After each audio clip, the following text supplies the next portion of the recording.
today's video is another concern video po. Ang sabi niya is, good day. Pwede po bang magtanong? Nag-gym po ako araw-araw, nagbubuhat ng weights, then araw-araw din po akong nag-jack. Masama po bang mag-jack araw-araw? I am 52 na po, pero sobrang libog pa din. Well, congratulations sa'yo, no? At the age of 52, minsan nagkakaproblema na yung ating erection, medyo nagde-develop na tayo ng mga erectile dysfunction. But sa tanong mo is parang matikas pa, matipuno pa si Manoy. Congratulations po. Ipagpatuloy mo lang ang pag-gym araw-araw at pagkain ng mga masusustansyang pagkain. Mahaba pa ang lalakbayin ni Manoy. Joke lang po. Well, doon naman sa concern mo, sir, kung masama ba yung araw-araw na pag-jacks, depende po yan. Kung sa tingin mo naman ay hindi ka naman na-injured, kung sa tingin mo ay binibigay nitong benefits sa'yo para kang nag-exercise o parang natulog ka lang, then nagising ka, yung mga pleasure na yan, kung ganyan ang pakiramdam mo sa tuwing nakakatapos ka, wala namang masama. Kung hindi ka naman na-dehydrate dahil sa kakajaks mo, hindi ka naman nagugutom, hindi ka rin na-injured, or hindi mo hina-harm yung sarili mo, hindi mo rin napapabayaan ng trabaho mo, hindi rin napapabayaan ng relasyon mo kay misis kung meron, ng relasyon mo sa family and friends, wala pong masama. What I'm trying to say is kung sa pakiramdam mo ay malaking tulong ito every time na ginagawa mo sa everyday na energy mo, walang masama.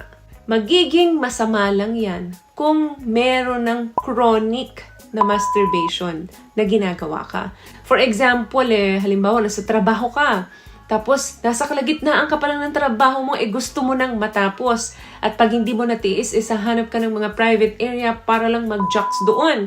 Hindi ka na makafocus doon sa mga everyday na ginagawa mo, yan na yung masama. Dahil lahat ng sobra ay masama talaga at hindi maganda ang naidudulot nito sa atin. 2 times, 3 times, or more sa isang araw. Yan na po yung magiging problema. Pero kung once a day at minsan nakakaligtaan mo pa, at sa tingin mo namang parang exercise sa'yo, wala kang hinaharm na tao, hindi mo rin hinaharm ang sarili mo, then gawin mo. In fact, may mga benefits po sa ating health ang pagsasarili.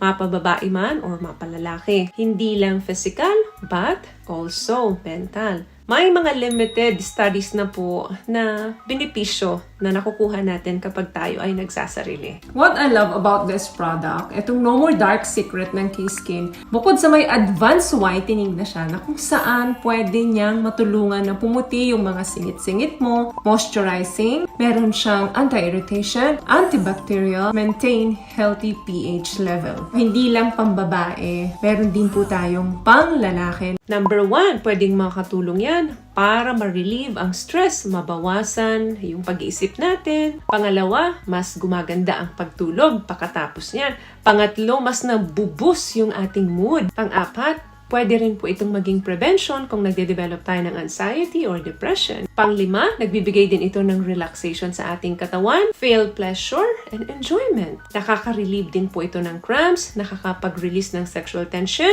and mas naiintindihan natin kung ano yung kailangan at yung gusto ng katawan natin. Bakit? Kasi nadidiscover mo sa sarili mong paraan kung ano yung mga parts ng katawan mo na makakapagpaligaya sa'yo. That way, kung may partner ka, pwede mong ituro sa kanya kung ano yung mga bagay na ito. Pwede rin ma-lessen yung pagde-develop ng prostate cancer sa mga kalalakihan. Pwede mo rin itong gawing alternatibo kung buntis si misis at wala sa mood na magpagamit. Pwedeng pakiusapan mo si misis na pwede bang magmaryang palad na lang ako dahil kailangan mong magpalabas. Siguraduhin lamang na dapat open ang communication kay misis para pag sakaling nahuli ka ni misis hindi nyo pag-awayan ito. Ang disadvantage lang naman nito is kapag nagkaroon ka na ng addiction. Kasi pag madalas mong ginagawa yan, syempre nakasanayan na ng katawan mo.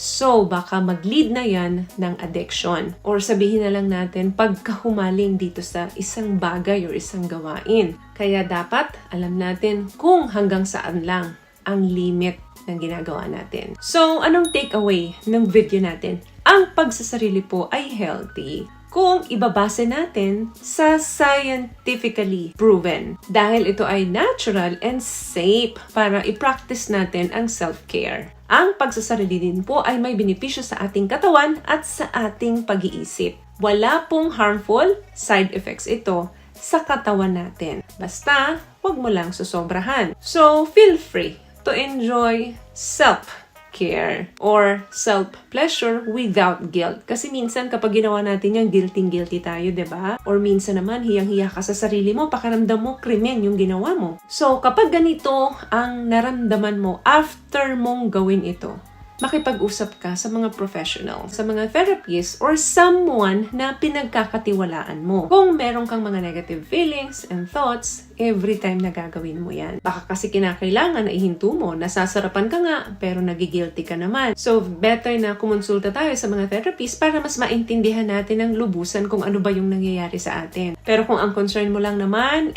kung may side effect ba ito sa katawan mo, wala po. Pero kung sa tuwing gagawin mo yan, bakit parang masakit?